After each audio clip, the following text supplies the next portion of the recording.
السلام عليكم الاخوان، كي دايرين بخير؟ هانيا كلشي مزيان، الصحه بخير. معكم خوكم شفيق. المهم اليوم غنعطيكم بعض المعلومات على حساب الفيلبروكان. هاد الاخ هذا يلاه بدل الفيلبروكان جديد، يلاه بدلو دابا شهرين ولكن مشى ولا فيه تقنطيل. المهم غنعطيكم السبب اللي كيخلي الفيلبروكان يموت بواحد الوقت وجيز. هو بالنسبه للفيلبروكان خاصو يضرب واحد المده طويله، غير باش اقل حاجه خصو يضرب لك واحد العامين. هاد الاخ هذا يلاه بدو دابا شهرين وما تليه في البوكان ديالو هو مازال جديد، شوف كي مازال، ولكن ولا فيه تخرقيق بزاف.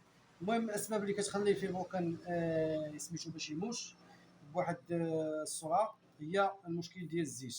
كاين بعض الاخوان راه كيتعطلوا بالزيت، ما كيديروش الزيت في وقتها. هذه واحده من الاسباب، هي الزيت هي الحاجه الرئيسيه اللي كتخلي في البوكان يموت. الاولى الموتور كيكون موسخ، كتكون مهرسه فيه شي حاجه لداخل، فيه مهرس لك لومبريي شي حاجه في لومبريي شي حاجه، كيبقى ديك الكركير. هذه الكركير شنو كيدير؟ كيمشي من هاد الصفايه هذه اللي كتصفي الزيت باش كطير البومبا، كتولي عامره بالكركير هنا، هاد البلاصه كتولي عامره بالكركير، او كتولي متقوبه. هاد سميتو كتولي متقوبه، كيولي الكركير كيدوز، حيت هاد الصفايه هي اللي كتصفي الزيت باش كدوز البومبا. وغاد البومبا كتفرغ الزيت، ومن بعد التقابيل اللي كيعطيو الزيت للفيبروكان حتى هما كيتخنقوا ديك الكركير هذا.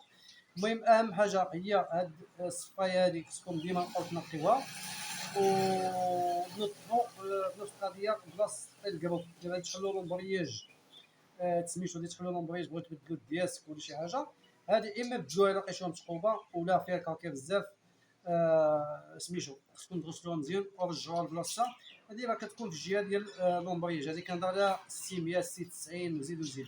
بالنسبه لهاد الفيبروكان هذا ديال السكوتر 4 طو، ولكن راه بحالو بحال ديال 600 بحال 96 هذا تقريبا نفس الخدمه. كاين اختلاف، هما ما يخدموش من بعضياتهم ولكن نفس الخدمه نفس اي حاجه. كما يموت هذا الفيبروكان هذا كما يموت الفيبروكان ديال 600 ولا 96. المهم هاد الصفايه هذه كدير مشكل. بالنسبه للسكوتر 4 طو كتلقى هاد الغطايه هذه ديال كتكون ديال الفيدونج، كيكون فيه واحد الروسو هنا، هذه هي اللي كتحلها باش كدير الفيدونج، باش كتهبط داك الزيت كامل اللي في الموطور باش دير فيدون جديد. المهم كتحيد هذه، راه كاينه واحد الروسو كيكون هنا، وعاد كتكون واحد الصفايه كتكون فوق منها.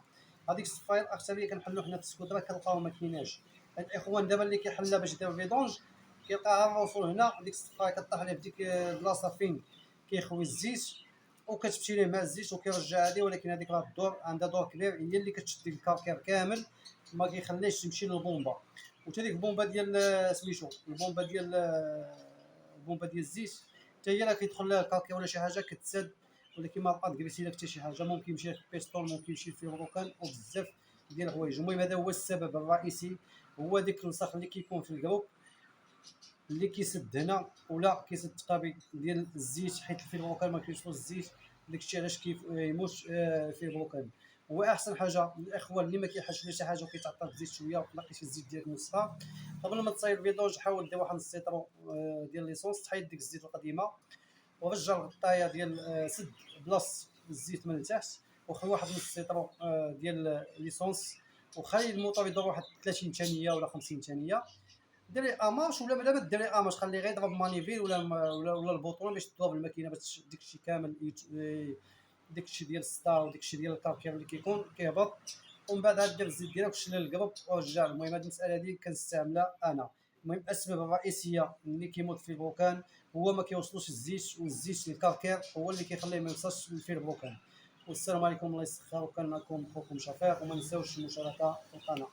السلام عليكم.